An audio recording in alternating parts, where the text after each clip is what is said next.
The rusted mailbox at the end of Thornwood Lane hadn't been opened in 15 years, but today it held a manila envelope that would change everything. Sarah Mitchell clutched her 6-year-old daughter Emma closer as rain soaked through their thin jackets, staring at the collapsing Victorian mansion that supposedly belonged to them now.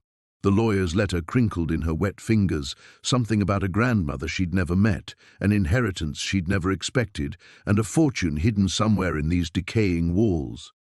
But Sarah wasn't just another desperate mother seeking shelter.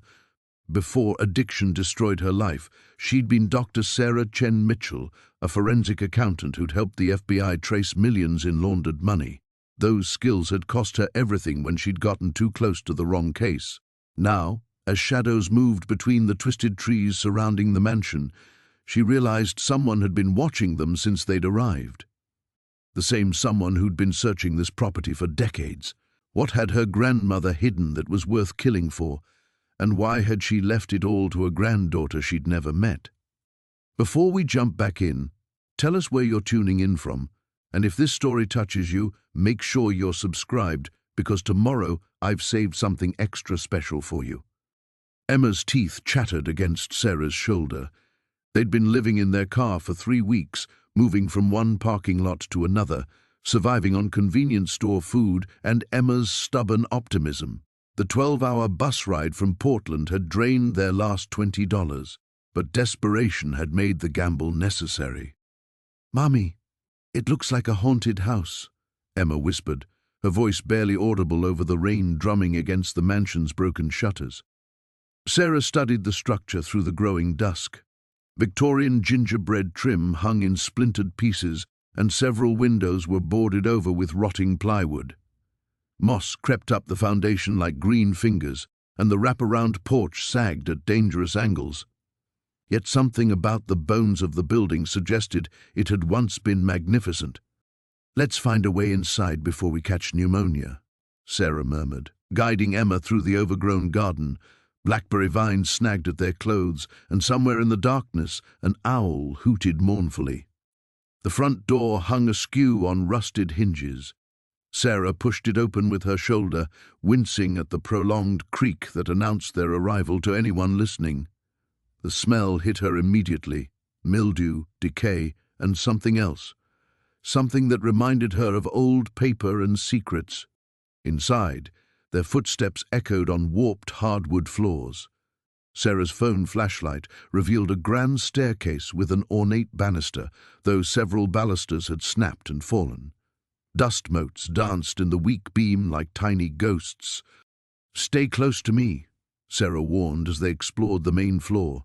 The kitchen was a disaster of rusted appliances and peeling wallpaper, but the living room still held traces of former elegance.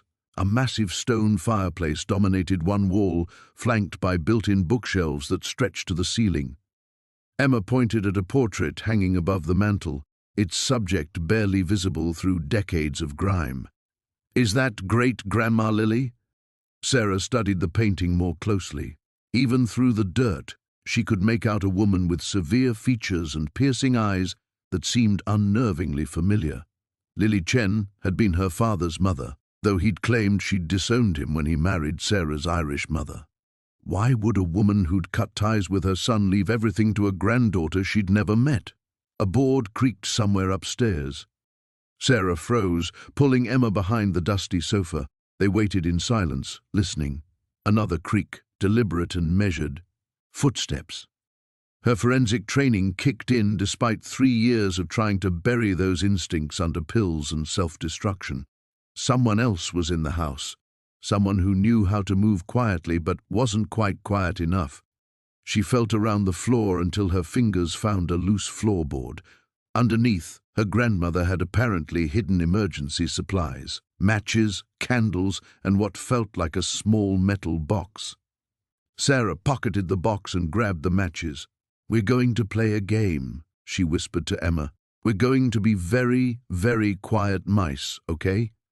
They crept toward the back of the house, Sarah's mind racing through possibilities. The lawyer, Mr. Hendricks, had seemed legitimate when he'd tracked her down at the shelter. The paperwork looked authentic, but someone had clearly been monitoring the property, waiting.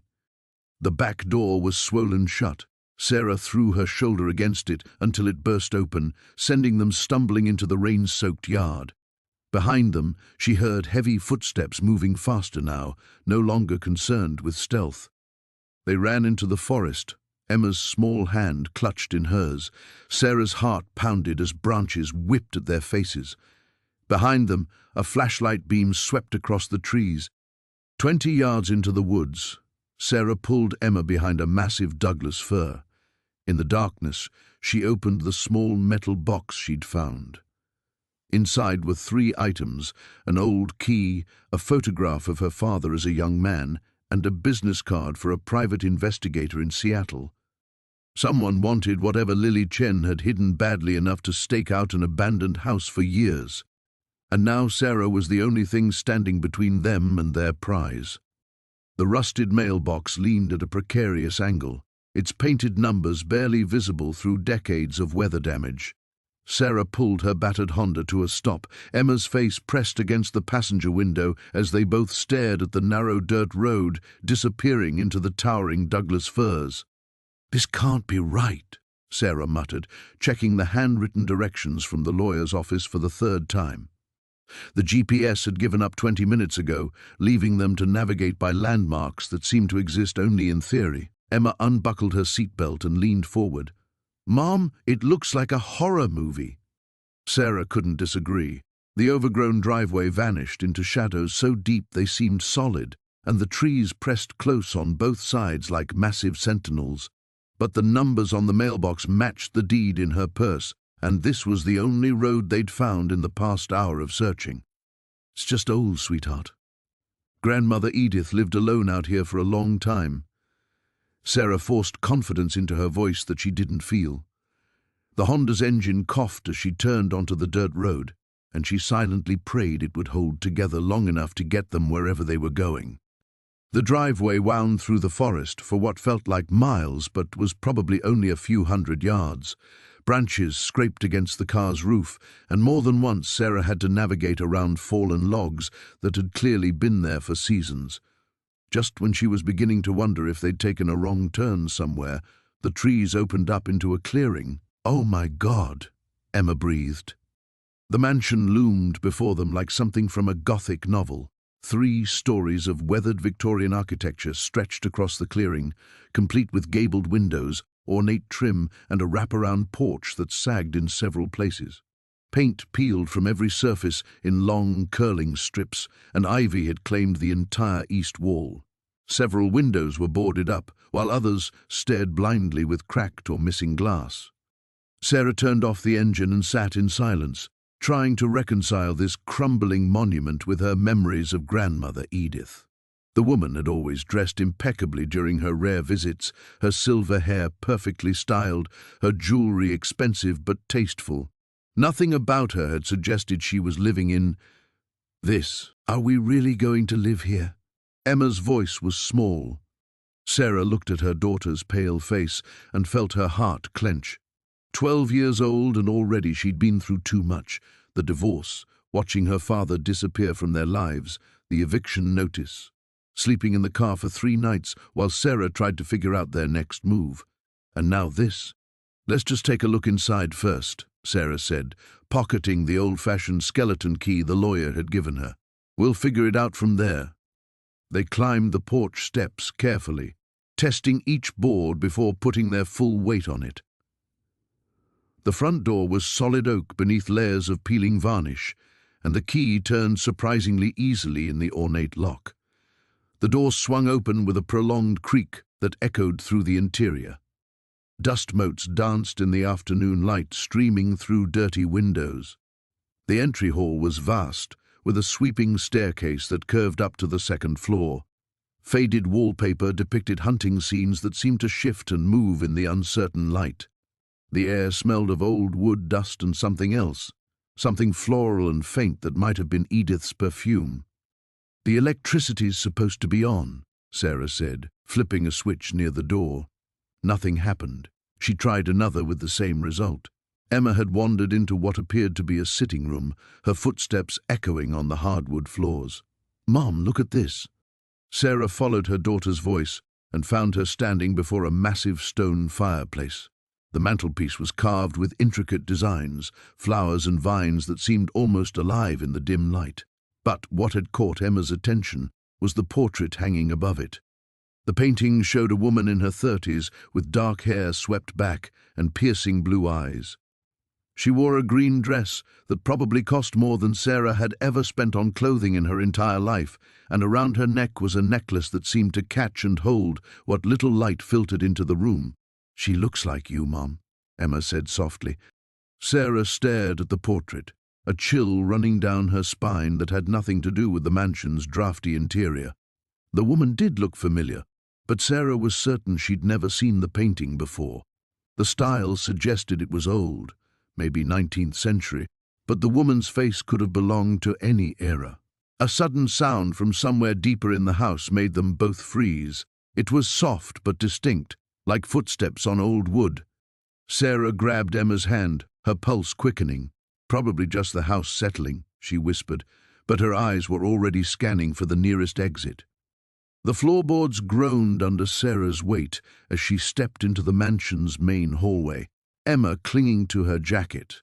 Dust motes danced in shafts of pale morning light streaming through grimy windows, and the air tasted of mildew and decades of neglect. The realtor's keys felt cold and foreign in her palm. "It smells funny, Mama," Emma whispered, pressing her face against Sarah's hip. Sarah couldn't argue. The house reeked of abandonment, wet wood, mouse droppings, and something else she couldn't identify.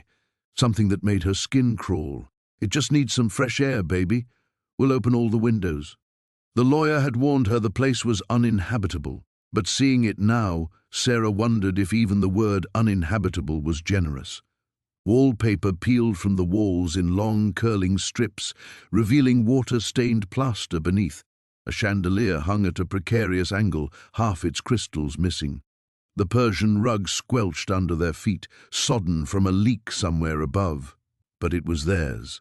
After 6 months bouncing between shelters and sleeping in the car, it was theirs. Sarah pulled out her phone and called the utility company. No service. She'd expected that. The lawyer had mentioned the electricity had been shut off for non-payment 3 years ago, shortly before grandmother Helen's death. Sarah barely remembered the woman, a stern figure in faded photographs who'd never called, never visited, never acknowledged Sarah's existence until this posthumous gift that felt more like a curse. Emma tugged on her jacket. "Can we explore?" "Stay close to me," Sarah said, though every instinct screamed to grab Emma and run. The house felt wrong somehow, as if it were watching them with unseen eyes. She attributed the feeling to stress and exhaustion. When had she last slept through the night without worrying about where they'd sleep the next day? They climbed the main staircase, testing each step carefully. The banister wobbled dangerously, so Sarah kept Emma against the wall.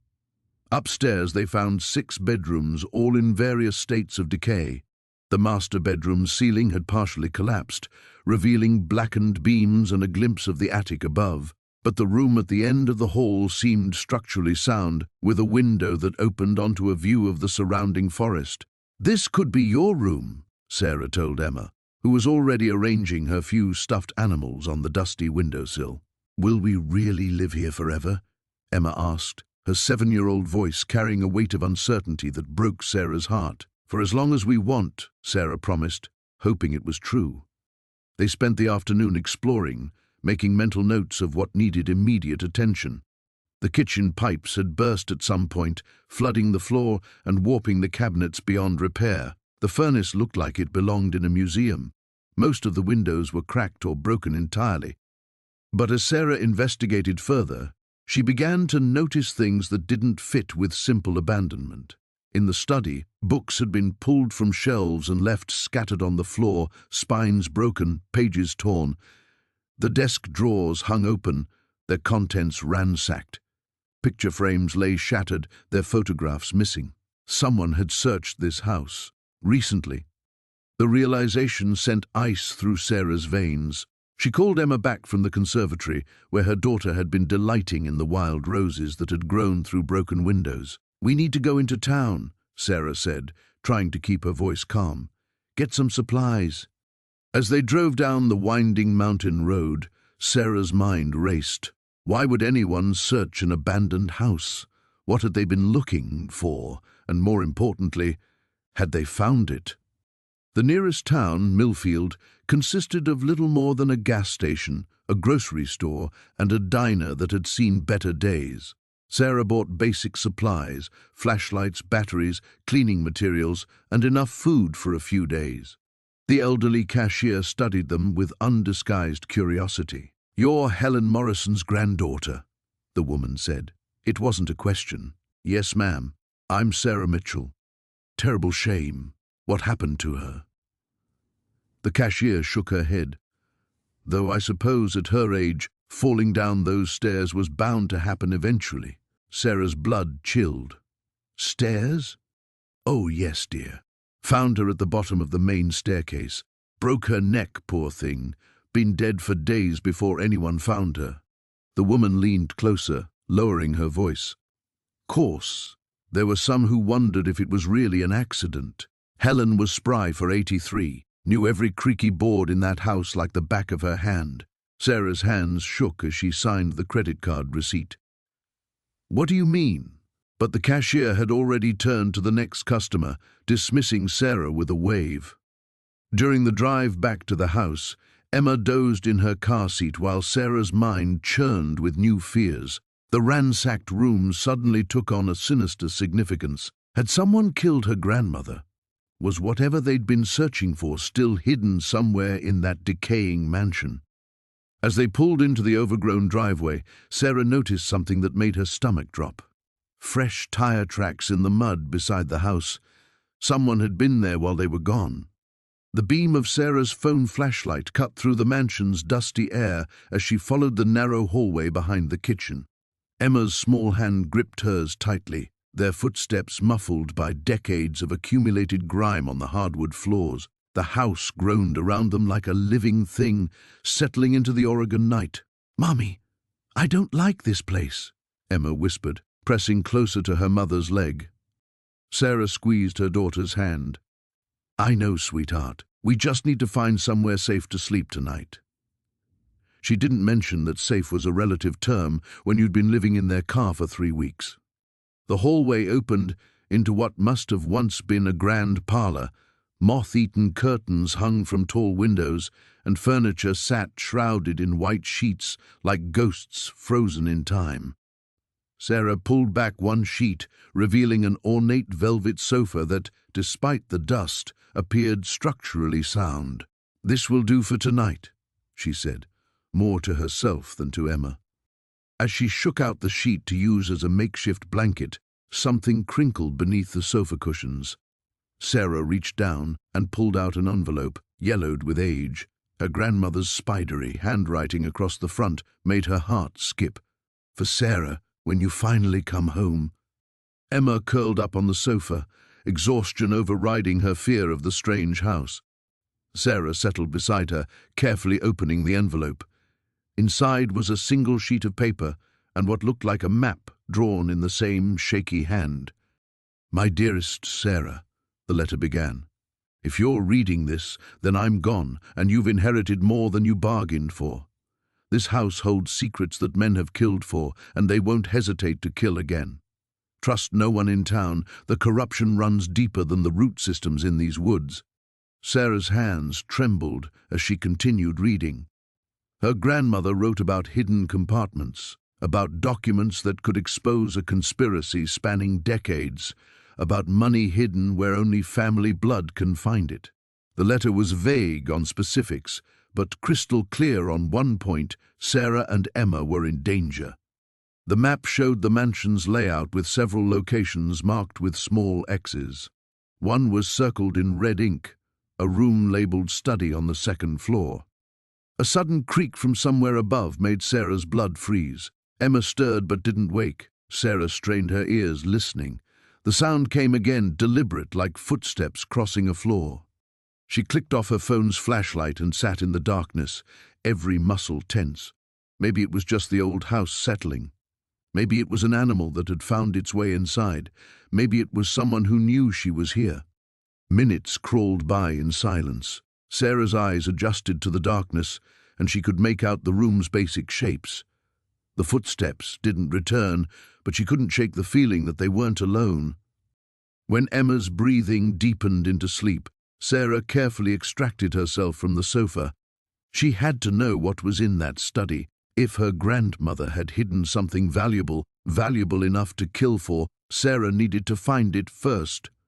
The mansion's main staircase was a masterpiece of carved wood and wrought iron, though several spindles were missing and the banister wobbled under her light touch. Each step protested with small squeaks and groans. Sarah paused frequently, listening for any response from above. The second-floor hallway stretched into shadows. Sarah counted doors until she found what the map indicated was the study. The door was locked, but years of moisture had warped the wood around the frame. A firm shoulder check popped it open with a sound like a gunshot in the quiet house. The study was smaller than she'd expected, dominated by a massive desk and floor-to-ceiling bookshelves. Dust motes danced in her flashlight beam as she consulted the map. The X was marked behind the desk near the window. Sarah moved the heavy chair and knelt down. The floorboards here looked different, newer, though still old. She pressed against them experimentally. One gave slightly under pressure. Working her fingers around the edges, she pried up a section of flooring to reveal a metal box nested in the space between joists. Her heart hammered as she lifted it out. The box was heavier than expected and secured with a combination lock. A sound from downstairs made her freeze, the unmistakable squeak of the front door opening. Sarah clicked off her flashlight and pressed herself against the wall beside the window. Heavy footsteps moved through the house below, slow and deliberate, not the random movement of an animal or the settling of old wood. Someone was searching the house. The footsteps paused directly below the study. Sarah clutched the metal box to her chest, her mind racing. Emma was down there, defenseless and asleep. Whoever was in the house was between Sarah and her daughter. She heard the first stair creak under weight. Someone was coming up. The rain hammered against the mansion's windows as Sarah tucked Emma into the makeshift bed she'd fashioned from old curtains and her own jacket. The little girl's breathing had finally steadied after the terror of their midnight encounter, but Sarah knew sleep wouldn't come easily for either of them tonight. "Mommy, what if the bad man comes back?" Emma whispered, her small fingers clutching Sarah's hand. "He won't, sweetheart. We're safe here." The lie tasted bitter on Sarah's tongue.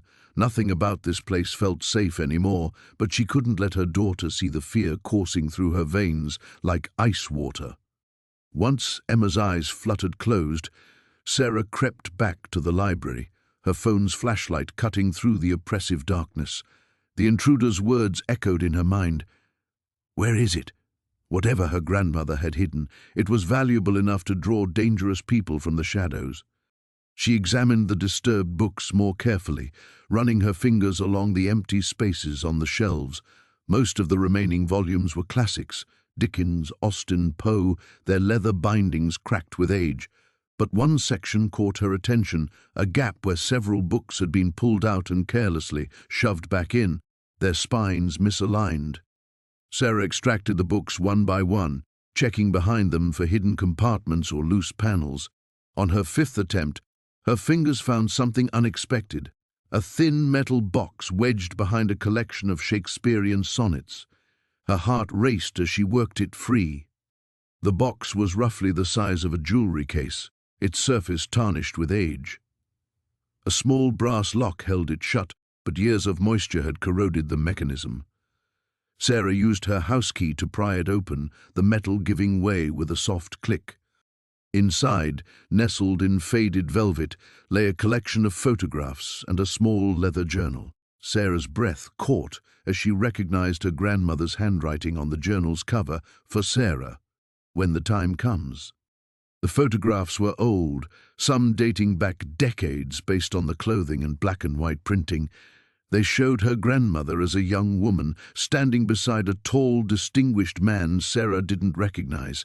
In several photos, they posed in front of what appeared to be mining equipment and industrial buildings. Sarah opened the journal, her grandmother's familiar script dancing in the phone's white light. "My dearest Sarah," If you're reading this, then the wolves have finally come to call. I pray you forgive an old woman's deceptions, but some secrets are too dangerous to share with the living. The Mitchell family fortune isn't just money, it's blood money, built on the bones of good people who trusted the wrong man. Sarah's hands trembled as she turned the page. Her grandmother's writing became more urgent, the ink pressed deeper into the paper. Your grandfather, God rest his soul, discovered something in the mountains that changed everything. Not gold or silver, but something the government wanted badly enough to kill for. Uranium deposits, extensive ones, hidden in the old mining claims he'd inherited from his father. When the Atomic Energy Commission came calling in 1951, James refused to sell. He knew what they wanted it for, those terrible bombs. The journal's pages rustled in the silence as Sarah read on, each revelation hitting her like a physical blow. Her grandfather had been murdered for refusing to hand over uranium-rich land. Her grandmother had spent decades hiding the evidence, moving the family fortune through a complex network of shell companies and offshore accounts. The safety deposit box key is behind the loose stone in the kitchen fireplace, the journal continued. Box 247 at First National Bank in Portland. Everything you need to access the accounts is there. But Sarah, listen to me, they'll never stop hunting for it. The same government agencies, the same families who killed James, they know the money exists. They've been watching, waiting. Thunder crashed overhead, making Sarah jump.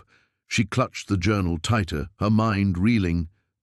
Millions of dollars, possibly tens of millions, all hidden away because her grandfather had refused to contribute to America's nuclear arsenal. A new sound cut through the rain, the distinct crunch of gravel under tires. Sarah's blood turned to ice as headlights swept across the library windows. Someone was coming up the long driveway. She quickly stuffed the photographs and journal back into the metal box, her fingers fumbling with panic.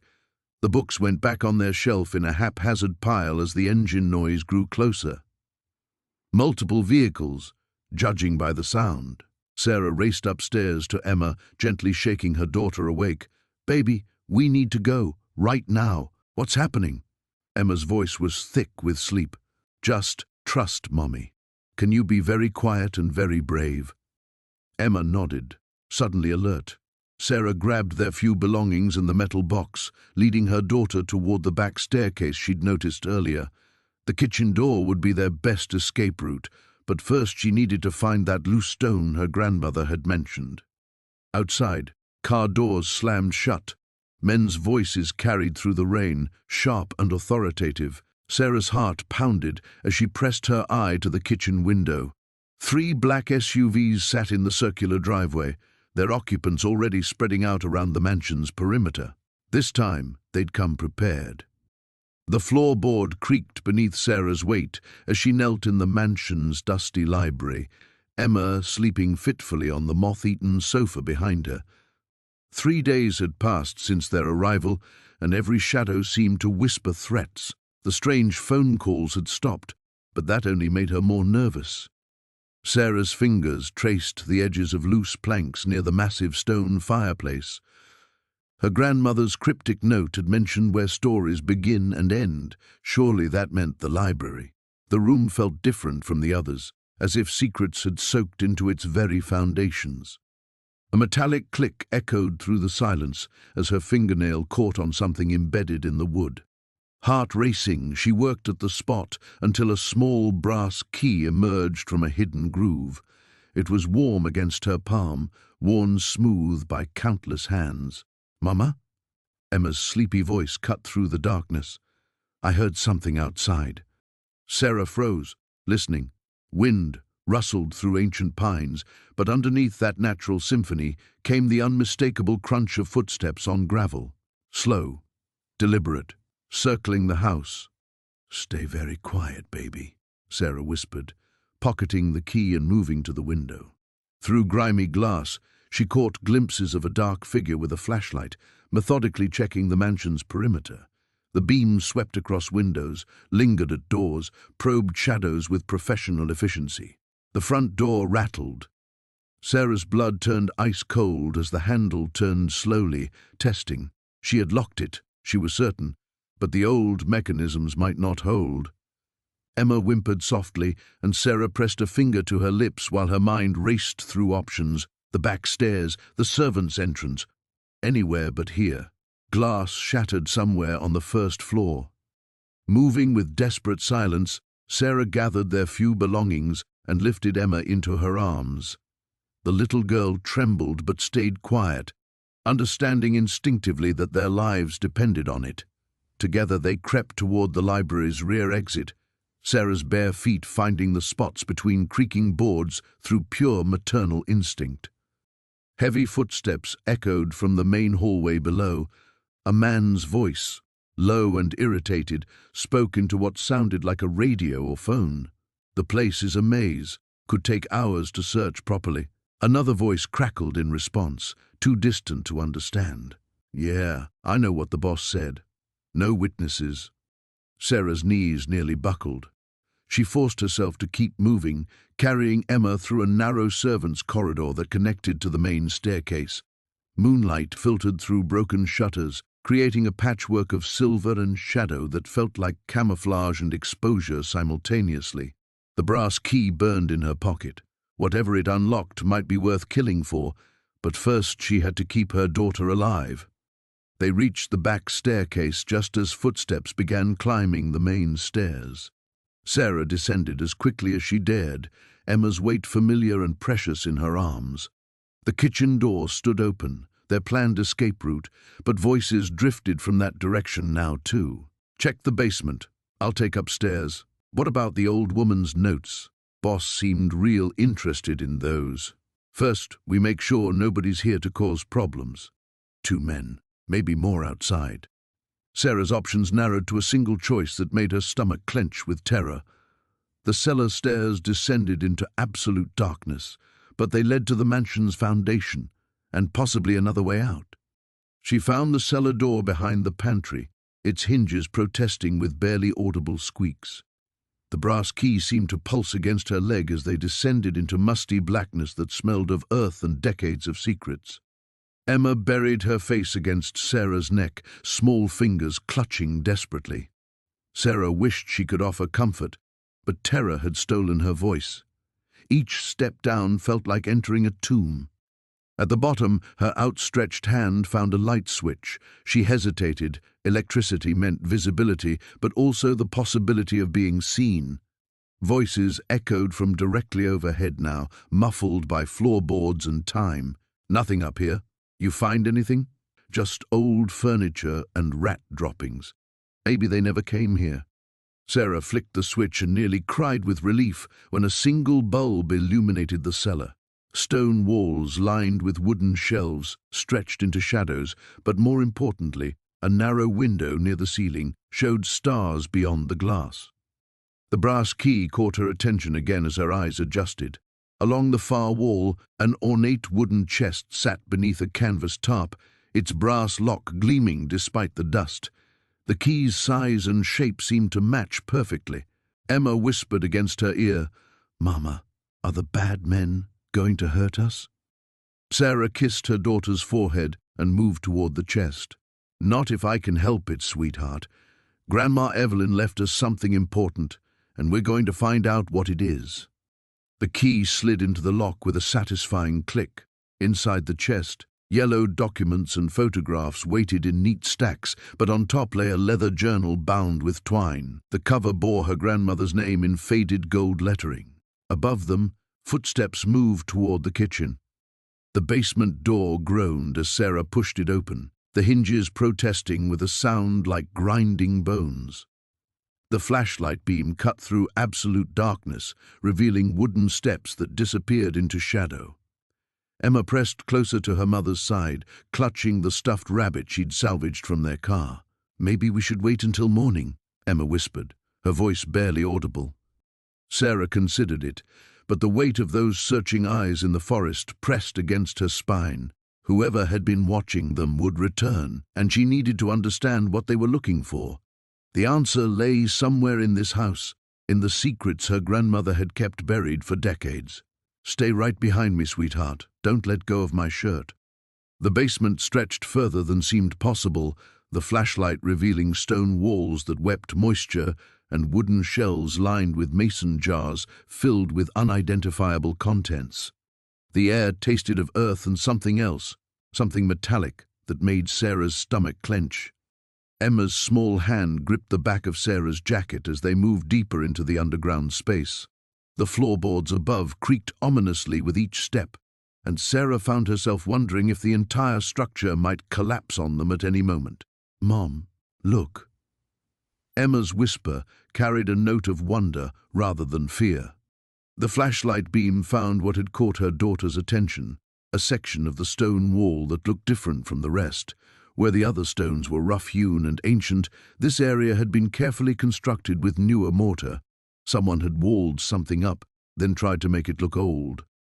Sarah ran her fingers along the seam where new met old. The mortar crumbled at her touch, revealing that the repair work was more recent than it appeared. Her pulse quickened as she realized what this might mean. "Can you hold the flashlight for me, Em?" Emma took the heavy light in both hands, aiming the beam at the suspicious wall section while Sarah examined the stones more carefully. One of them shifted when she pressed against it, rocking slightly in its setting. She worked her fingers around its edges, feeling the mortar give way in chunks. The stone came free with surprising ease, revealing a dark cavity behind it. Sarah's heart hammered as she reached into the opening, her fingers encountering smooth metal. She grasped whatever it was and pulled it free, a small metal box, old but well preserved. "What is it?" Emma breathed, moving closer with the flashlight. The box was heavier than its size suggested, and when Sarah shook it gently, something shifted inside with a soft sliding sound. Not coins or jewelry, but papers maybe, or photographs. A sudden crash from somewhere above made them both freeze. The sound echoed through the basement like thunder, followed by the distinct sound of footsteps on the main floor. Sarah's blood turned to ice. She grabbed Emma's hand and clicked off the flashlight, plunging them into complete darkness. Above them, the footsteps moved with purpose, not the random wandering of someone exploring. These were the steps of someone who knew exactly where they were going. "Mom!" Emma's terrified whisper barely reached her ears. Sarah pulled her daughter deeper into the basement, feeling along the wall with her free hand while clutching the metal box against her chest.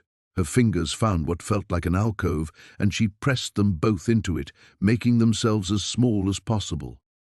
The basement door opened with that same grinding protest, and a powerful beam of light swept down the stairs.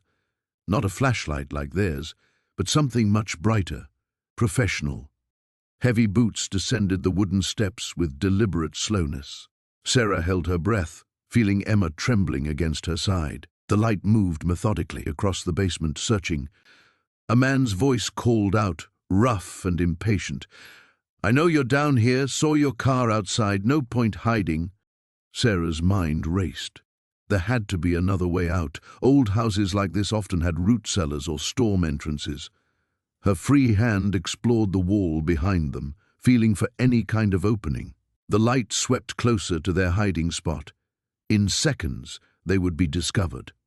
Her fingers found it, a wooden door set into the stone wall, so low that an adult would have to crawl through it. She tugged at the handle, praying it wasn't locked or rusted shut. The door opened with a whisper of sound, revealing a tunnel that smelled of earth and roots. A way out. She pushed Emma through first, whispering urgently in her ear, "Crawl as fast as you can. Don't stop until you see light." The beam of the searcher's light touched the edge of their alcove just as Sarah squeezed through the opening, pulling the door shut behind her. In the absolute darkness of the tunnel, clutching the mysterious box and following the sound of her daughter's movement ahead, she crawled toward an uncertain escape, knowing that whatever secrets her grandmother had died protecting were now hers to bear. The sound of splintering wood jolted Sarah awake. She lay frozen in the musty bedroom, listening to the silence that followed. Moonlight filtered through the broken shutters, casting skeletal shadows across the floor where Emma slept on a makeshift bed of old quilts. Another creak echoed from downstairs. Sarah's heart hammered against her ribs as she eased herself up, careful not to disturb Emma. The floorboards protested under her bare feet as she crept to the window. Through the grimy glass, she could make out a dark sedan parked between the trees, the same one she'd seen earlier that day. They'd found her. Moving quickly but quietly, Sarah shook Emma awake. Her daughter's eyes opened immediately, alert with the wariness that no 7-year-old should possess. "Mama?" Emma whispered. "We need to go. Now. Remember what I taught you about being quiet?" Emma nodded, already reaching for her backpack. They'd practiced this too many times in shelters and cars, always ready to run when trouble found them. The sound of the front door scraping open sent ice through Sarah's veins. Heavy footsteps echoed through the mansion's hollow rooms below. At least 2 men, maybe more. Sarah grabbed their few belongings and guided Emma to the back bedroom where she'd discovered a servant's staircase hidden behind a panel. The narrow passage reeked of mold and decay, but it led to the kitchen and, hopefully, an escape route. They descended in darkness, Sarah's hand pressed against Emma's shoulder. Each step felt like an eternity. Behind them, voices drifted through the mansion's walls.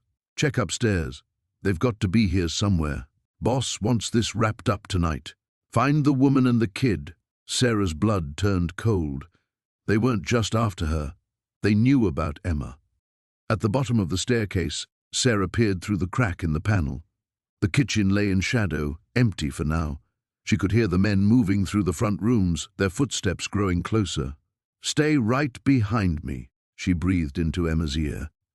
They slipped into the kitchen. Sarah's eyes had adjusted enough to navigate around the ancient table and rusted appliances. The back door was 20 feet away, their only chance. A floorboard groaned overhead, then another. The men were in the upstairs hallway now, checking the bedrooms. Sarah and Emma made it halfway across the kitchen when a flashlight beam swept past the window. A third man was circling the house. Trapped.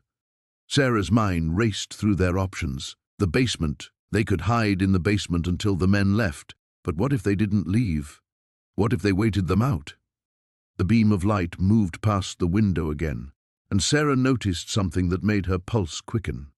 The man outside was walking with a noticeable limp. She'd seen that walk before, 3 days ago at the lawyer's office. The man in the expensive suit who'd been watching her. "Found something," a voice called from upstairs. "Looks like they were sleeping in here." Sarah grabbed Emma's hand and pulled her toward the basement door. It opened with a rusty shriek that seemed to echo through the entire house. What was that? Downstairs. Check the kitchen. Sarah and Emma plunged into the basement darkness, feeling their way down wooden steps that sagged under their weight. The air grew thick and fetid. Sarah's free hand found the rough stone wall, guiding them deeper into the bowels of the mansion. Above them, the kitchen door slammed open. Flashlight beams danced across the ceiling. "Down here," a gruff voice ordered. Sarah pulled Emma behind a massive furnace that hadn't run in decades. They pressed themselves against the cold metal, hardly daring to breathe. Emma's small hand found Sarah's, squeezing tight. Heavy boots clanked down the basement steps. The flashlight beams swept back and forth, probing every shadow. "I know you're down here," the gruff voice called out.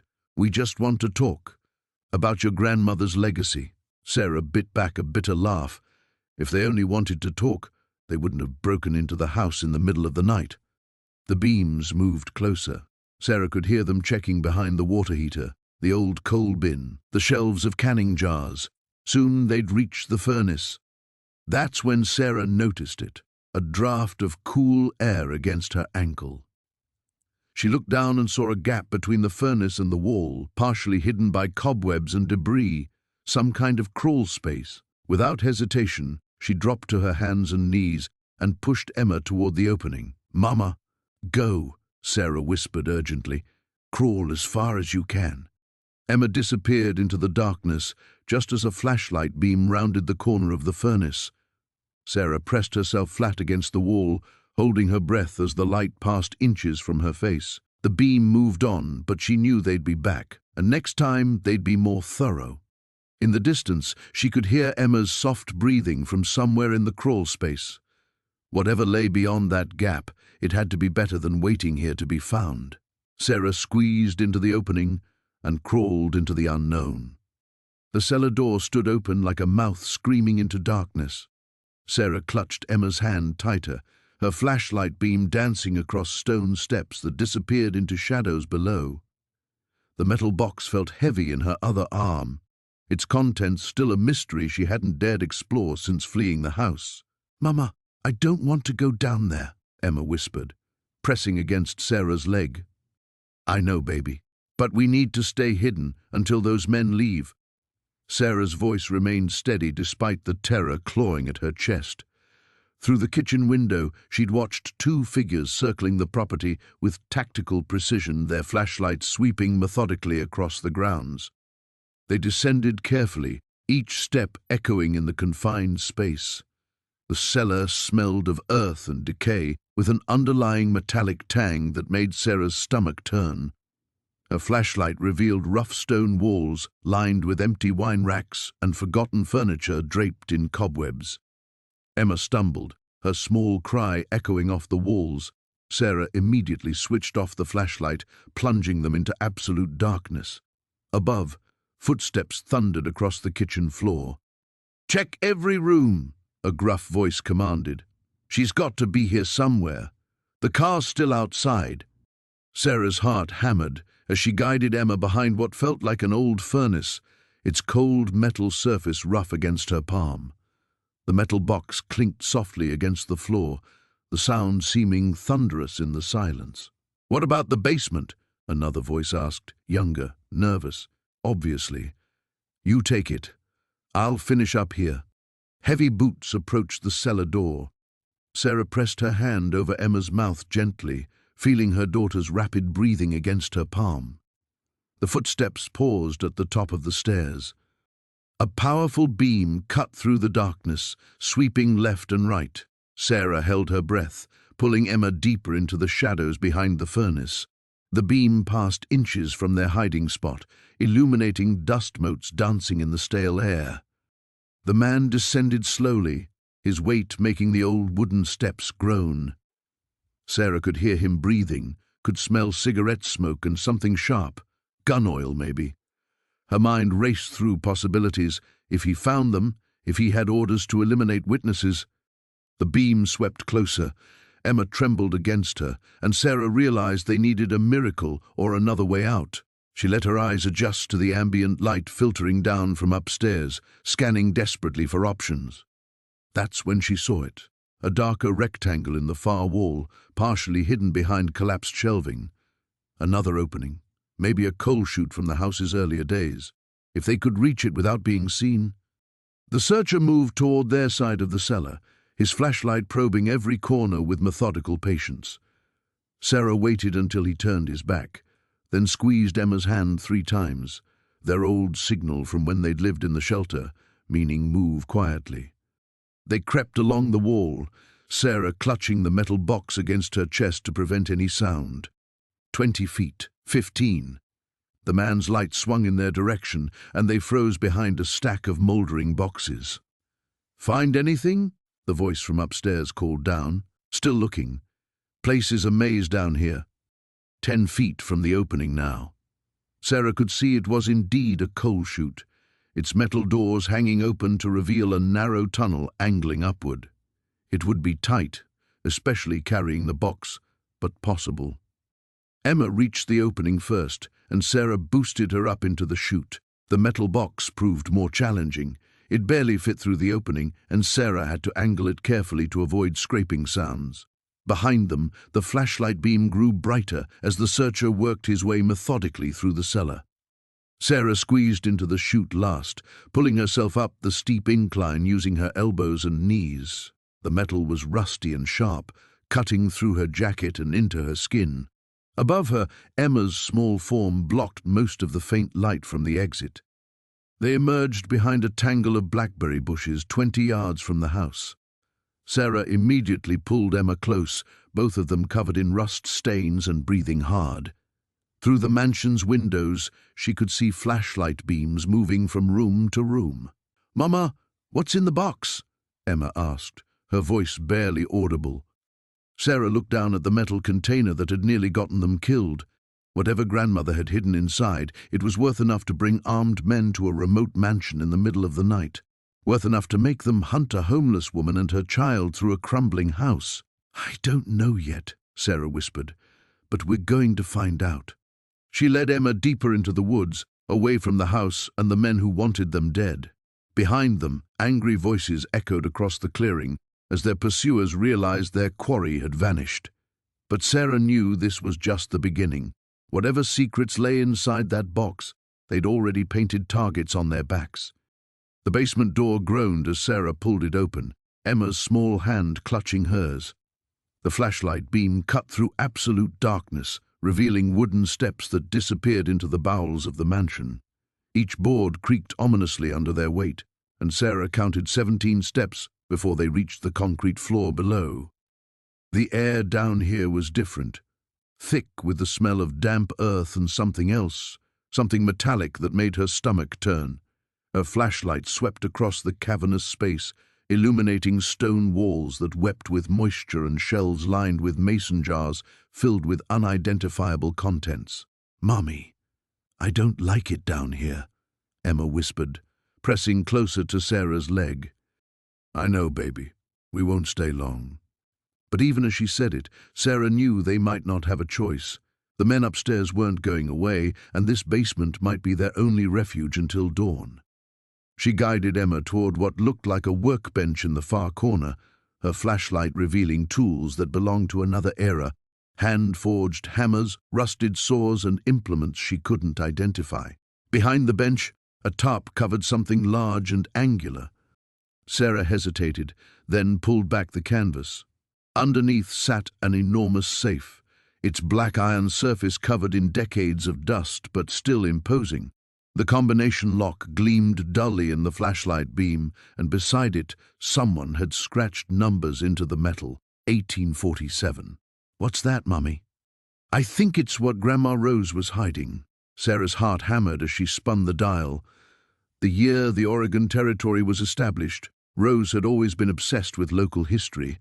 The lock clicked open on the third try. Inside, stacks of documents tied with ribbon sat beside velvet bags that clinked softly when Sarah lifted them. But it was the leather journal on top that made her breath catch. Her grandmother's handwriting filled every page, documenting something that made Sarah's blood run cold. "October 15th, 1987, she read silently. "The Blackwood Company thinks they can force me off this land, but they don't know what I know. The uranium deposits thereafter are nothing compared to what's really buried here. Thomas Crane's grandfather wasn't just a timber baron, he was a thief and a murderer. The Chinese workers who disappeared in 1923 didn't abandon the dig site. They found something that got them killed." Sarah flipped through pages of meticulous documentation.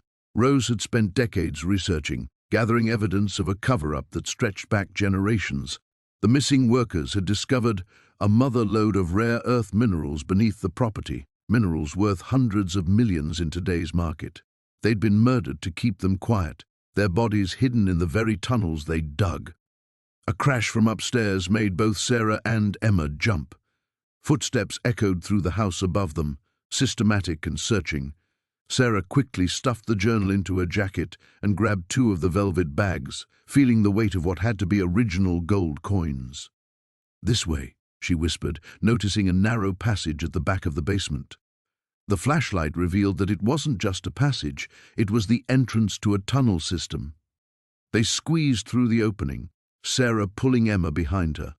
The tunnel was barely wide enough for an adult, its walls reinforced with timber that groaned under the weight of earth above. After 20 yards, it opened into a larger chamber where her flashlight illuminated something that made her gasp. Skeletal remains lay scattered across the floor, still wearing the rotted remnants of work clothes. Rusted tools and mining equipment surrounded them, and the walls bore the telltale green staining of copper deposits. But it was the vein of crystalline mineral running through the far wall that truly took her breath away. It sparkled like diamonds in the flashlight beam. "Mummy, those people are sleeping," Emma said, her voice small and frightened. Yes, baby. They've been sleeping for a very long time. Sarah pulled Emma away from the bones, her mind racing. This was why her grandmother had been killed. This was why Crane's men were tearing the house apart. Rose Mitchell hadn't just inherited property. She'd inherited a secret worth killing for, over and over again. The tunnel continued beyond the chamber, and Sarah could feel air movement suggesting another exit.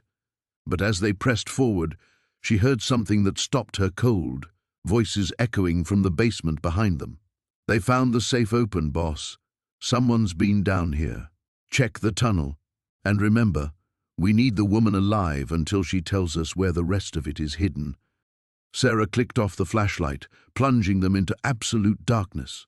Emma's hand tightened in hers as they felt their way forward, following the tunnel that might lead to freedom or might lead to their graves. Behind them, flashlight beams began to probe the darkness, growing closer with each passing second. A grandmother's final gift wasn't just a house. It was a century-old mystery that had already claimed too many lives. Now Sarah had to decide whether to run or fight back against the ghosts of the past. The beam of Sarah's flashlight cut through the musty darkness as she descended the cellar stairs, each wooden step groaning under her weight. Emma's small hand gripped hers tightly, and she could feel her daughter trembling despite the brave face she'd put on upstairs. "Are you sure about this, Mom?" Emma whispered, her voice barely audible above the settling sounds of the old house. Sarah squeezed her hand reassuringly. "We need to know what's down here, sweetheart.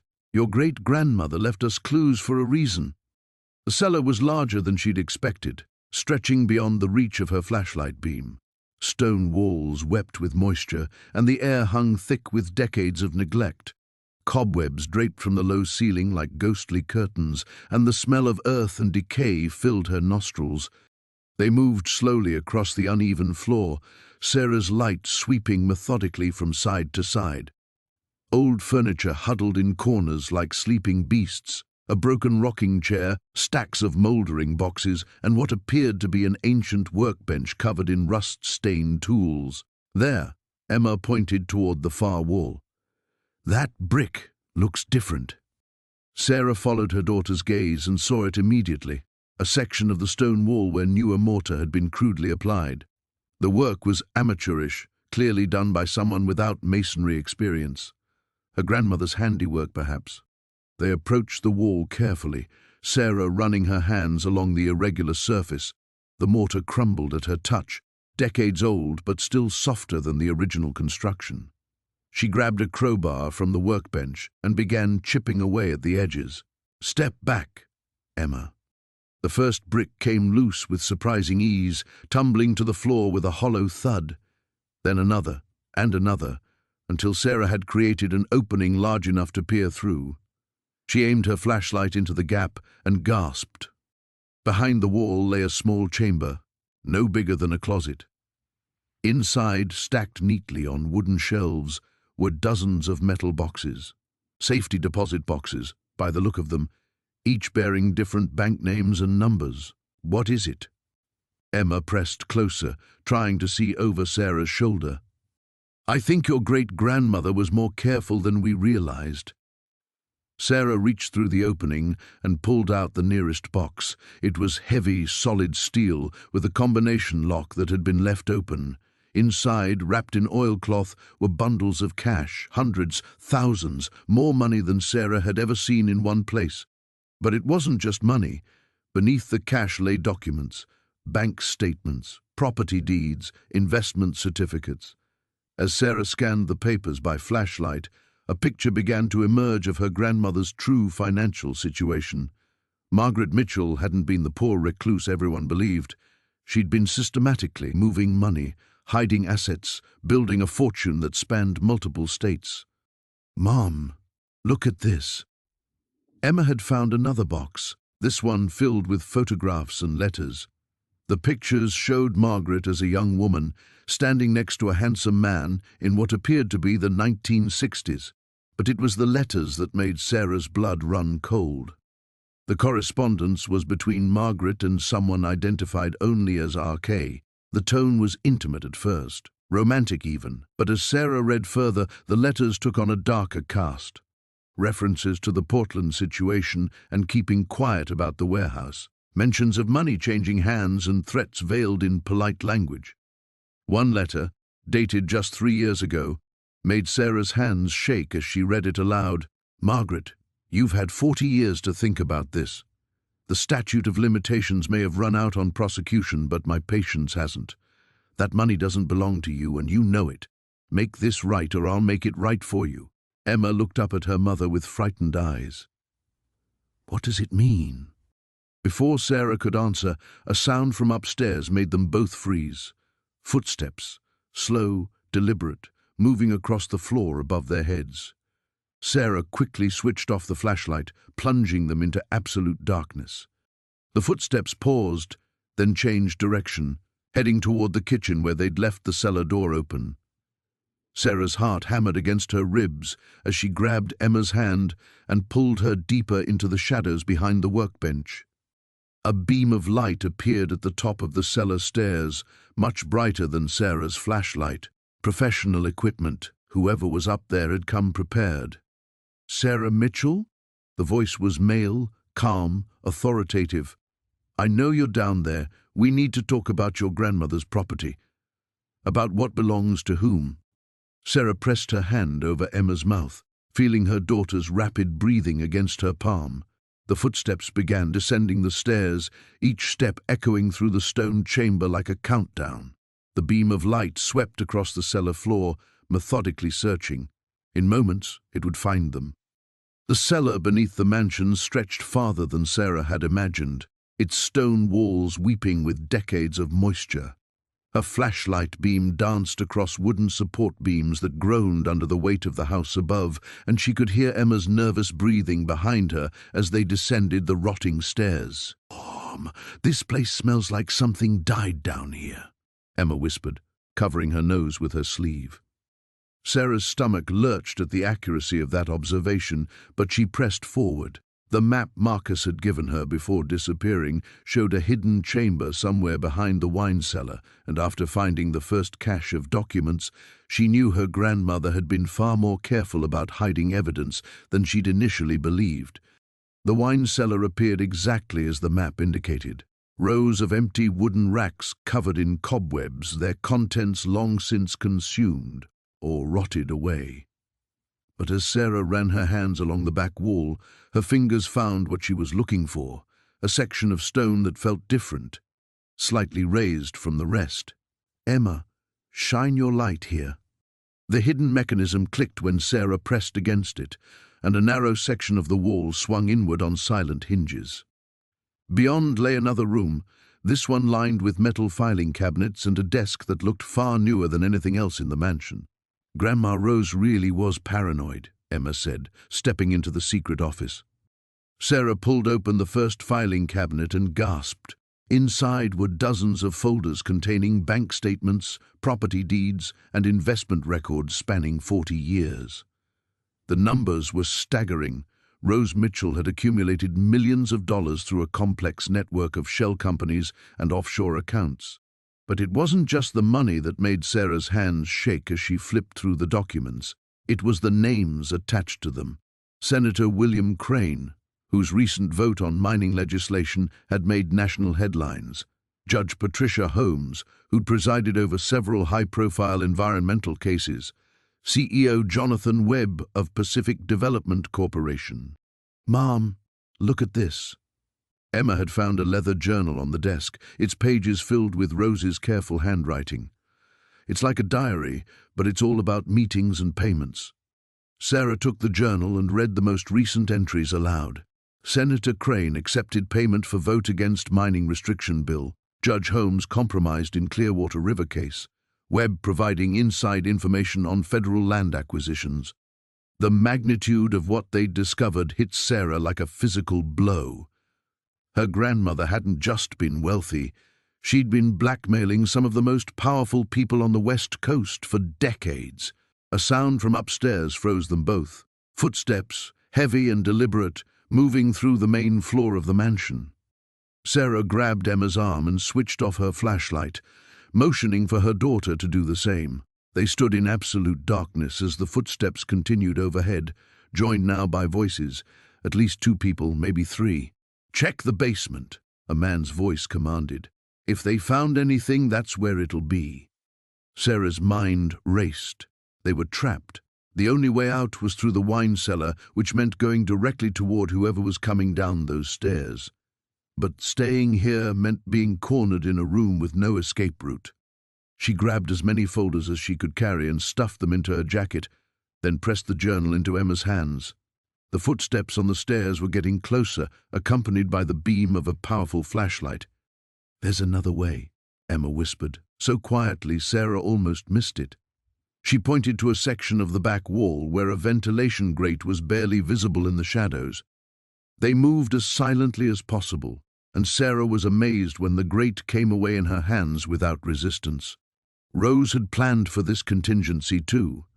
The ventilation shaft was just wide enough for them to crawl through, though Sarah had no idea where it led.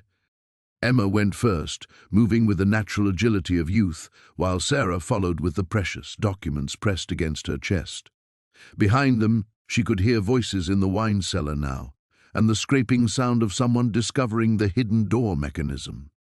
The shaft seemed to go on forever, but finally Emma's whispered, "There's light ahead," gave Sarah hope. They emerged behind a cluster of overgrown bushes about 50 yards from the mansion, their clothes torn and covered in dust. "The car," Sarah whispered. They'd parked behind a stand of trees, hopefully far enough from the house to avoid detection. As they crept through the woods toward their vehicle, Sarah could see flashlight beams moving through the mansion's windows. Whoever these people were, they weren't just looking around, they were conducting a systematic search. They reached the car without incident, but as Sarah started the engine, her phone buzzed with a text from an unknown number. "We know what you found. Bring everything to the old lumber mill on River Road tomorrow at midnight, or your daughter pays the price." Emma read the message over her shoulder and gripped the journal tighter. "Mom, we can't trust them." Sarah stared at the mansion in her rearview mirror as they drove away, knowing that whatever game her grandmother had been playing, they were now players whether they wanted to be or not. The basement door groaned as Sarah pulled it open, her flashlight beam cutting through the musty darkness below. Emma pressed close behind her, both of them still shaking from their encounter with Detective Morrison. The revelation that he'd been watching them, that he knew about the money hidden in the walls, had shattered any illusion of safety they might have had. "Mom, what if there are spiders down there?" Emma whispered. "Then we'll deal with them."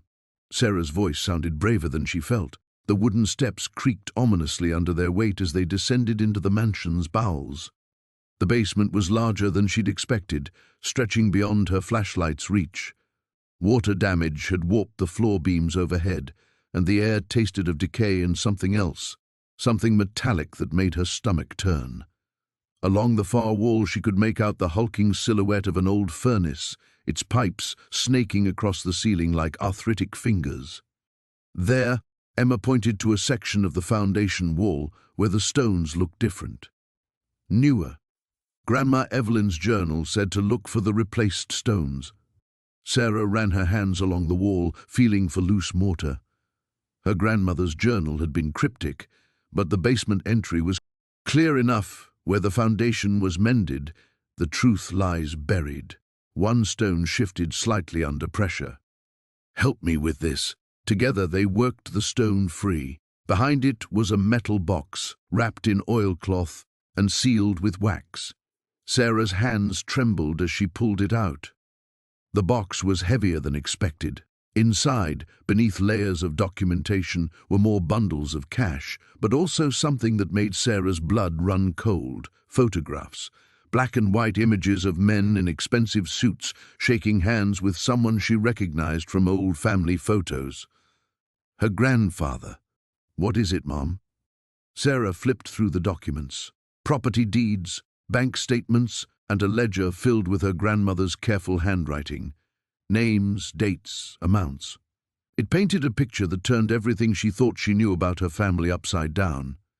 Her grandfather hadn't been the simple lumber mill worker her mother had described. According to these records, He'd been laundering money for a criminal organization that had operated throughout the Pacific Northwest in the 1960s and 70s. The mansion, the property, everything had been purchased with dirty money. A loose photograph fluttered to the floor. Sarah picked it up and gasped. It showed her grandfather with a group of men, including one she'd seen in recent newspaper clippings, Vincent Caruso's father. The Caruso family connection went back decades. Sarah Mitchell. The voice from the top of the stairs made both of them freeze. It wasn't Morrison's voice. This one was rougher, unfamiliar. "I know you're down there. Come up slowly and bring whatever you found."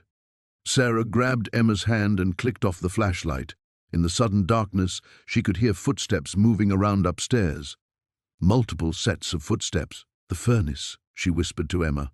"Hide behind the furnace." They crept across the basement floor, Sarah clutching the box and documents. The old furnace provided cover, but she knew it was temporary.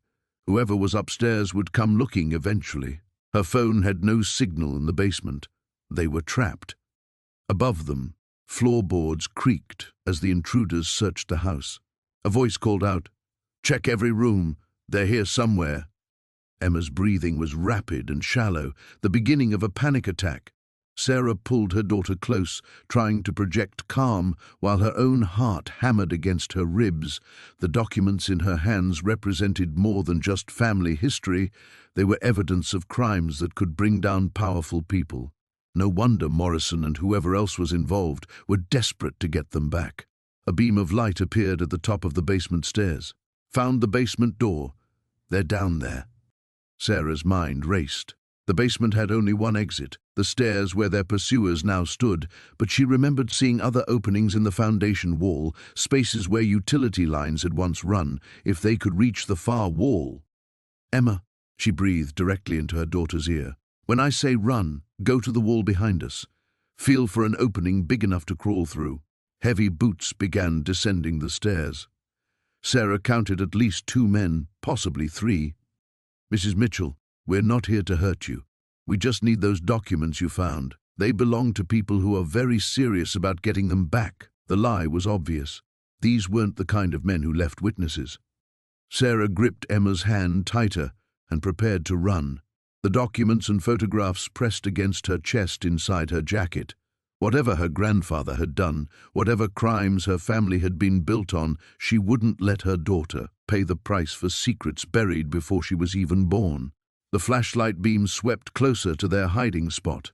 "Run," she whispered. The basement felt like a tomb as Sarah descended the creaking wooden stairs, her phone's flashlight cutting through the oppressive darkness. Emma clung to her hand, their footsteps echoing off the stone walls.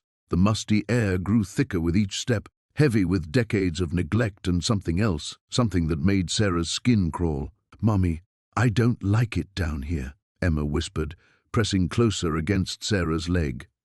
"I know, sweetheart. We'll be quick." Sarah squeezed her daughter's hand, though her own heart was racing. The foundation stones were older than she'd expected, rough-hewn and fitted together with practiced skill. This wasn't just any basement. It was built to last, built to hide things. The beam of light swept across the far wall, revealing what looked like ordinary shelving units filled with dusty canning jars and forgotten household items. But Sarah remembered her grandmother's cryptic words from the journal entries they'd found. The stones remember what flesh forgets. She ran her free hand along the wall, searching for irregularities. The mortar between certain stones felt different, newer somehow. Her fingers traced the outline of one particular stone that sat slightly proud of the others. When she pressed against it, it shifted. "Found something," she murmured, working the stone loose. Behind it was a hollow space, and her fingers closed around cold metal. She pulled out an old brass key, its surface green with age. Emma tugged on her sleeve. "Mom, what's that noise?" Sarah froze, listening. A low rumbling sound was growing louder, a car engine approaching the house. Her blood turned to ice. They'd been so careful, so quiet. How had anyone found them? "We need to go, now." Sarah pocketed the key and scooped Emma into her arms, taking the stairs 2 at a time. Through the kitchen window she could see headlights cutting through the trees, still distant but closing fast. Her mind raced through options. The front door would leave them exposed. The back door led to open ground. But there was another way, the hidden passage she'd discovered behind the library bookshelf. If they could reach it in time. Emma, remember the secret door we found yesterday? We're going to play hide and seek, okay? But this time it's really important that we stay very, very quiet. Emma nodded solemnly, understanding more than a 4-year-old should have to. Sarah's heart ached for her daughter's lost innocence, but there was no time for regret now. They slipped through the house like shadows, Sarah's bare feet silent on the warped floorboards. The headlights were closer now, and she could hear voices, at least 2 men, maybe more. She pressed her back against the library wall and listened. Sure she's here? House looks empty. Intel says this is where she'd run. Only place that makes sense. Sarah's blood chilled. These weren't random thugs. They knew about the house, knew about her connection to it, which meant they probably knew about the fortune hidden somewhere in these walls. She felt along the bookshelf for the hidden switch, her hands shaking. There, behind a volume of Dickens. The shelf swung inward with the faintest whisper of sound, revealing the narrow passage beyond. Sarah had only explored it briefly, but she knew it led to an exterior entrance, hidden among the overgrown rhododendrons. They squeezed through the opening just as she heard the front door splinter. Heavy footsteps thundered across the entrance hall, and harsh voices echoed through the rooms they'd just vacated. The passage was pitch black and barely wide enough for an adult. Sarah kept one hand on Emma and the other trailing along the rough wooden wall, feeling for the exit. The air was stale and thick with spiderwebs, but they pressed forward. Behind them, the sounds of searching grew more violent, furniture being overturned, floorboards ripped up. They're not here, but someone's been living in the house. Food in the kitchen, beds slept in. Then they're close. Fan out. Check the woods, check the outbuildings. They couldn't have gone far. Sarah's foot found the bottom step of what she hoped was the exit. She climbed carefully, Emma's weight making her arms ache. At the top, her free hand found a wooden door, swollen with moisture and age. She pressed her shoulder against it and pushed. The door opened onto a tangle of overgrown bushes 30 yards from the main house. Through the branches, she could see flashlight beams sweeping the interior rooms. At least 4 men, maybe more. They had minutes at most before the search expanded to the grounds. Sarah oriented herself, trying to remember the layout of the property. The old logging road they'd used to reach the house was too obvious. The men would have vehicles posted there, but there was another path, an older one that led deeper into the forest, before eventually connecting to a county road miles away. Sarah adjusted her grip on Emma and started moving through the trees, every snapping twig beneath her feet sounding like a gunshot in the silence. Behind them, the house blazed with artificial light as their pursuers continued their methodical search. The brass key felt warm in her pocket, a tangible link to whatever secrets her grandmother had died protecting. The basement felt like descending into hell itself. Sarah's flashlight beam cut through darkness thick as tar, revealing stone walls that wept with decades of moisture. Each step down the rotting wooden stairs sent vibrations through the ancient foundation, and she half expected the entire structure to collapse around them. "Mom, I don't like this," Emma whispered, her small hand clutching Sarah's jacket. "I know, baby. We'll be quick." Marcus followed behind them, his own flashlight scanning the shadows. The air grew colder with each step, carrying scents of mildew, decay, and something else. Something metallic that made Sarah's stomach churn. The basement stretched further than the house's footprint should have allowed. Rough-hewn stone pillars supported massive beams overhead, and Sarah realized this foundation was far older than the mansion above. Her grandmother had built on top of something that had existed long before. There, Marcus pointed to the far wall where an iron door stood slightly ajar. "That's got to be it."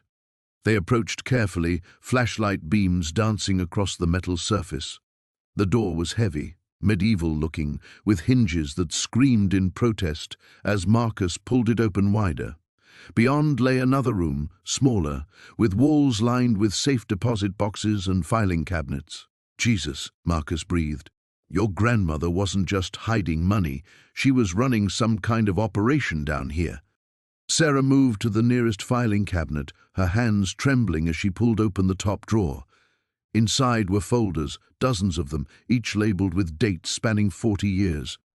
She grabbed one at random and opened it. Bank statements, investment records.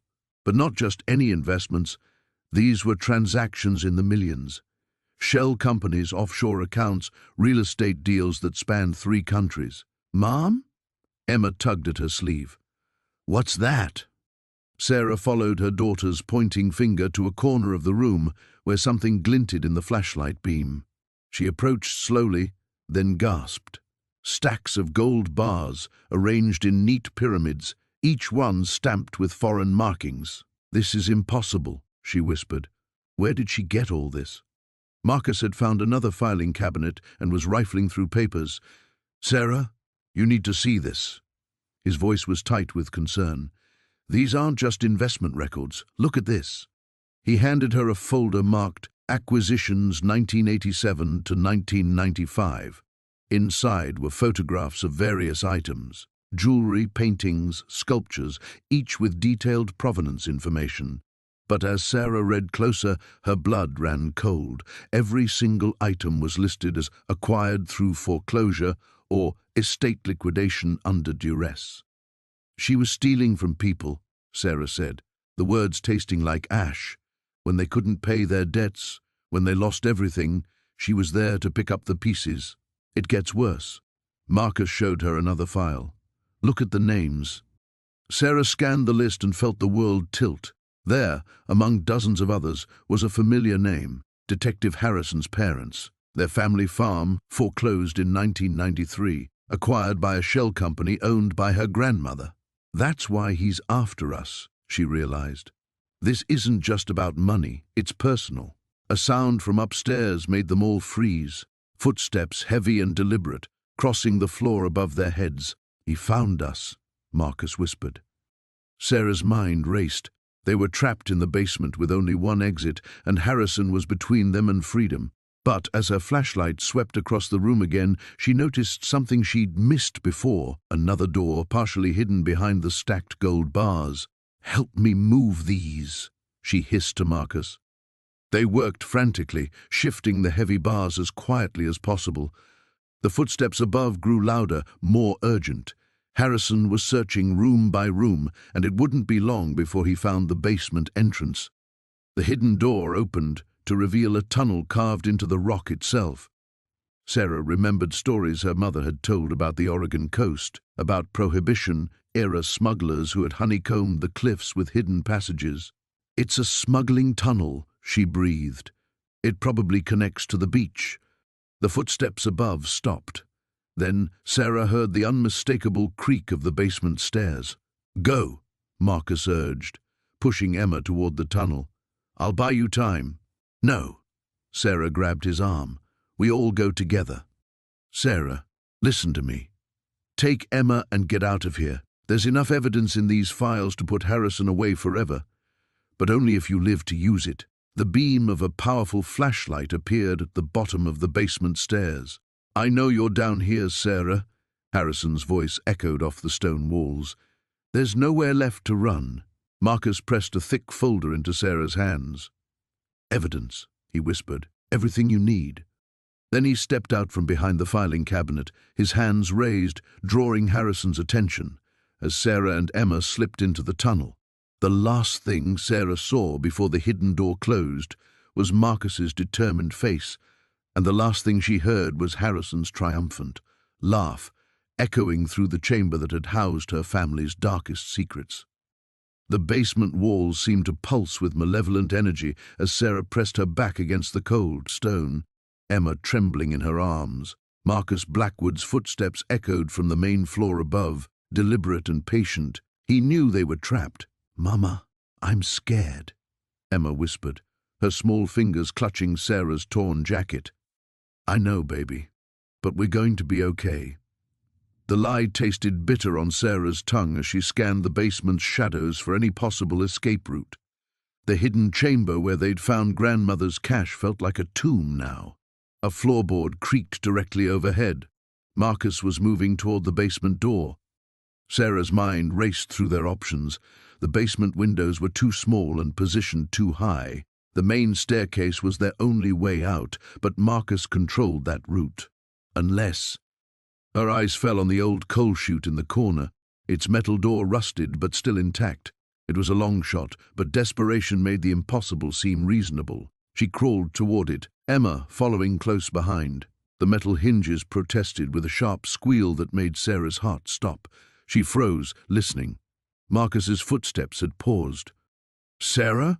His voice drifted down from above, sickeningly pleasant. "There's no need for this drama. Bring me what I came for, and I'll make this quick. Keep hiding, and I promise you'll watch your daughter suffer first." The threat ignited something primal in Sarah's chest. She forced the coal chute open wider, revealing a narrow tunnel that angled upward toward the outside of the house. Autumn leaves had blown in over the years, creating a slippery carpet. "Can you fit through there, Em?" Emma nodded, her face pale but determined. "What about you?" Before Sarah could answer, the basement door groaned open. A thin beam of flashlight cut through the darkness, sweeping back and forth. "Go," Sarah hissed, boosting Emma into the chute. "Crawl up and get outside. Run to the main road and hide in the woods until someone comes." "I won't leave you." "You have to. If something happens to me, you find Deputy Chen and tell her everything. Promise me." Emma's eyes filled with tears, but she nodded and began crawling up the narrow passage. Sarah watched until her daughter's small form disappeared into the darkness above. The flashlight beam was getting closer. Sarah grabbed the heaviest piece of debris she could find, a chunk of broken concrete, and positioned herself beside the staircase. Her grandmother's journal was still tucked inside her jacket, its weight a constant reminder of how much death these family secrets had already caused. Marcus's polished shoes appeared on the top step. He descended slowly, the flashlight sweeping methodically. "You know, your grandmother was quite clever," he said conversationally. "It took me 30 years to piece together what she'd really hidden. The gold was just the beginning. Those property deeds and mineral rights she accumulated, they're worth millions now, enough to justify considerable effort." Sarah gripped the concrete tighter. 2 more steps, and he'd be within range. She thought she was protecting her family by hiding everything. Instead, she just delayed the inevitable. Money always finds its way to those with the will to claim it. 1 more step. Sarah lunged from the shadows, swinging the concrete with everything she had. Marcus twisted at the last second, and instead of connecting with his skull, the makeshift weapon caught his shoulder. He stumbled, cursing, the flashlight clattering across the floor. Sarah didn't wait to see the damage. She bolted up the stairs, taking them 3 at a time.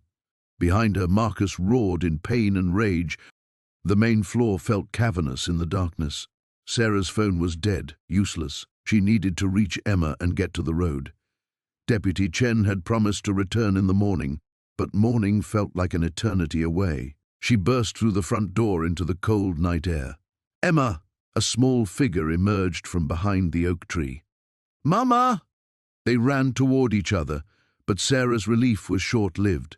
Light blazed from the mansion behind them, as Marcus apparently found the electrical panel. The entire property was suddenly illuminated, eliminating any chance of hiding in the nearby shadows. "The woods," Sarah gasped, grabbing Emma's hand. "We make for the tree line." They sprinted across the overgrown lawn, Sarah's lungs burning with each breath. Behind them, the front door slammed open. She could hear Marcus pursuing them, no longer bothering with stealth. The forest edge was 20 yards away. 15, 10. A gunshot cracked the night air, and bark exploded from a pine tree beside Sarah's head. She pulled Emma closer, zigzagging as they plunged into the dark embrace of the woods. Branches tore at their clothes and faces as they crashed through the undergrowth. Sarah had no idea which direction led to safety, but anywhere was better than the killing ground behind them. Another shot echoed through the trees, this one farther off. Marcus was following, but the dense forest was slowing him down too. Sarah pressed deeper into the woods, pulling Emma along, grandmother's secret still burning against her chest, like a curse that demanded its final price. The floorboards groaned under Sarah's feet as she descended into the mansion's basement. Emma's small hand clutched tightly in hers. The flashlight beam cut through the darkness, revealing stone walls slick with moisture and decades of neglect. Behind them, the sounds of Vincent Cross's men searching the upper floors echoed like distant thunder.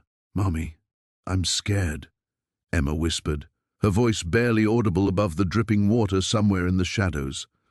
"I know, baby, but we're going to be okay." Sarah forced confidence into her voice, even as her heart hammered against her ribs. The hidden passage her grandmother had mentioned in the journal had to be here somewhere. It had to be. The basement stretched further than she'd expected, divided into several rooms filled with forgotten furniture draped in moth-eaten sheets. Sarah moved methodically, running her hands along the walls, searching for any irregularity that might indicate a concealed entrance. The musty air made her lungs burn, and cobwebs clung to her hair like ghostly fingers. A crash from upstairs made them both freeze. Cross's voice drifted down, sharp with frustration. "Tear this place apart. They're here somewhere, and so is whatever the old woman was hiding." Sarah pulled Emma behind a stack of mouldering crates and clicked off the flashlight, plunging them into absolute darkness. She could feel her daughter trembling against her side, and she wrapped her arm around the small shoulders, offering what comfort she could. They needed to find that passage now. In the darkness, Sarah's other senses sharpened. She could smell something different here, not just mold and decay, but something else. Fresh air, the faintest hint of pine from the forest outside. Following her nose, she clicked the flashlight back on and swept it across the far wall. There, behind a towering armoire that looked like it hadn't been moved in decades, the beam revealed a slight discoloration in the stone. Sarah squeezed Emma's hand and led her over, then put her shoulder against the heavy furniture. "Help me push, sweetheart," quietly. Together, they managed to shift the armoire just enough to reveal what lay behind it. Sarah's breath caught. Set into the stone was an iron door, its surface green with verdigris but still solid. An old-fashioned key hung from a nail driven into the mortar beside it. The sound of footsteps on the basement stairs made Sarah's blood freeze. A beam of light swept across the far end of the room. "Down here," a gruff voice called. "I can see tracks in the dust."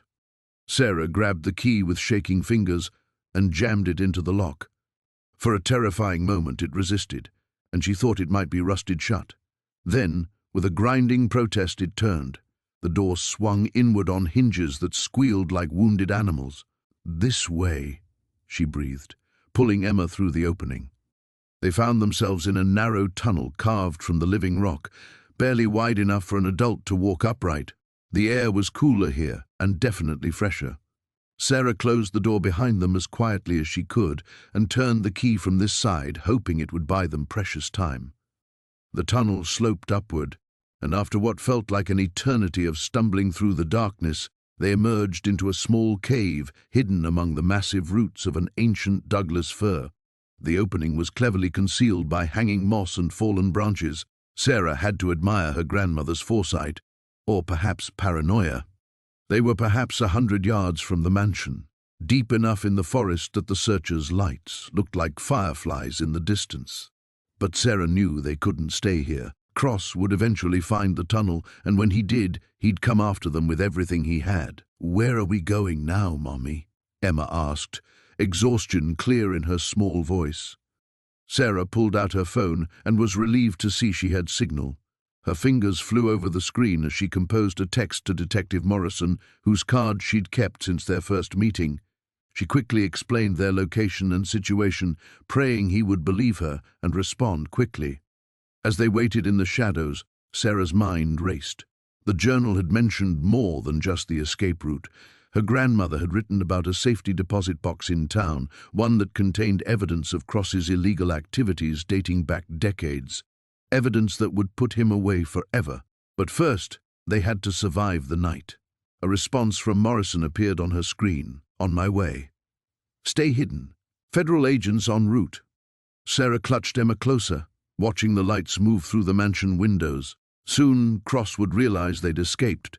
Soon, he'd be hunting them through these dark woods. But for the first time since this nightmare began, Sarah felt a flicker of hope. Her grandmother had given them a chance, and she intended to take it.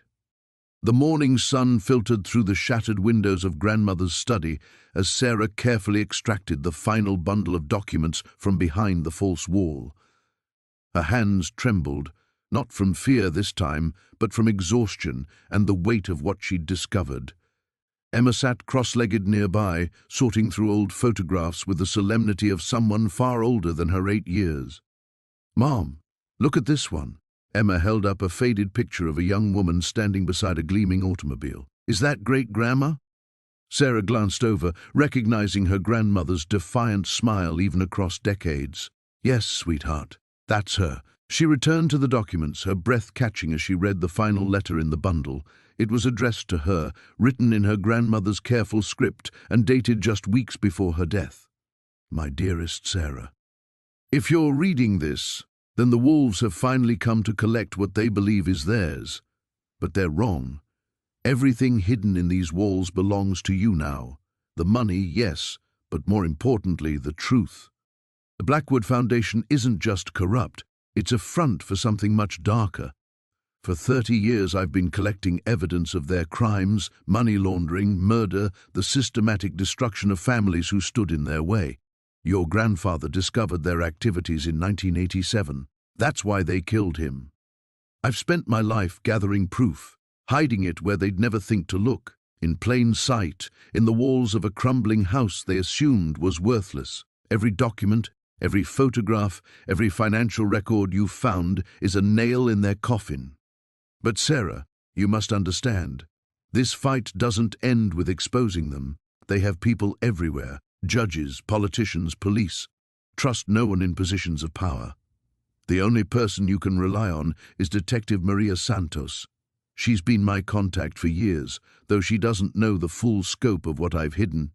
Take everything to her. She'll know what to do. Be strong, my darling girl. You and Emma deserve a life without shadows. All my love, grandmother." Sarah's vision blurred. She wiped her eyes and looked at the mountain of evidence surrounding them. Bank records, photographs of clandestine meetings, audio recordings, and witness statements. It was enough to bring down not just the Blackwood Foundation, but the entire network of corruption it represented. The sound of approaching vehicles made her freeze. Emma looked up, alarmed, but Sarah held up a reassuring hand. Through the broken window, she saw Detective Santos stepping out of an unmarked car, followed by several federal agents. "It's okay," Sarah whispered. "I think help has finally arrived." Santos appeared in the doorway moments later, her expression grim but determined. "Sarah, we need to talk. I've been investigating the Blackwood Foundation for 3 years, and yesterday I received information that led me here." Sarah stood slowly, still clutching her grandmother's letter. "From who?" "Your grandmother left detailed instructions with my supervisor, to be opened only if something happened to her. She's been feeding us information for years, but we never had enough evidence to move. She said you'd have what we needed." Sarah gestured to the treasure trove of documents. "All of it. Everything she collected for 30 years. It's all here." Santos stepped into the room, her eyes widening as she took in the scope of the evidence. "My God, this is everything. Financial records, witness testimony, recorded conversations." She picked up a photograph showing Senator Morrison shaking hands with Victor Blackwood outside a Swiss bank. "This could bring down half the state government." "What happens now?" Sarah asked, pulling Emma close. "Now we make sure you and Emma are safe while we build our case. The Foundation's remaining leadership has been under surveillance since yesterday. We have teams moving on their properties as we speak." Santos looked directly at Sarah. "Your grandmother was incredibly brave, but she was also incredibly smart. She knew that exposing them wouldn't be enough. She needed to ensure their entire network was dismantled. Emma tugged on Sarah's sleeve. "Does this mean we can stay here? Fix up the house?" Sarah looked around the ruined mansion, imagining what it might look like restored. For the first time in months, she could picture a real future, not just survival, but an actual life. "Maybe, sweetheart. Maybe we can." Santos smiled. "The Foundation's frozen assets will be substantial once this goes to court. Your grandmother made sure any recovered funds would go to their victims' families, including yours." As federal agents began carefully cataloguing and removing the evidence, Sarah felt a profound sense of completion. Her grandmother's long war was finally over. But more than that, Emma would grow up free from the shadows that had haunted their family for generations. Standing in the ruins of the old house, holding her daughter's hand as justice finally emerged from decades of patient planning, Sarah understood that sometimes the most powerful weapon against evil wasn't violence or money. It was truth, carefully preserved and courageously revealed when the moment was right. The nightmare was ending. Their real life could finally begin.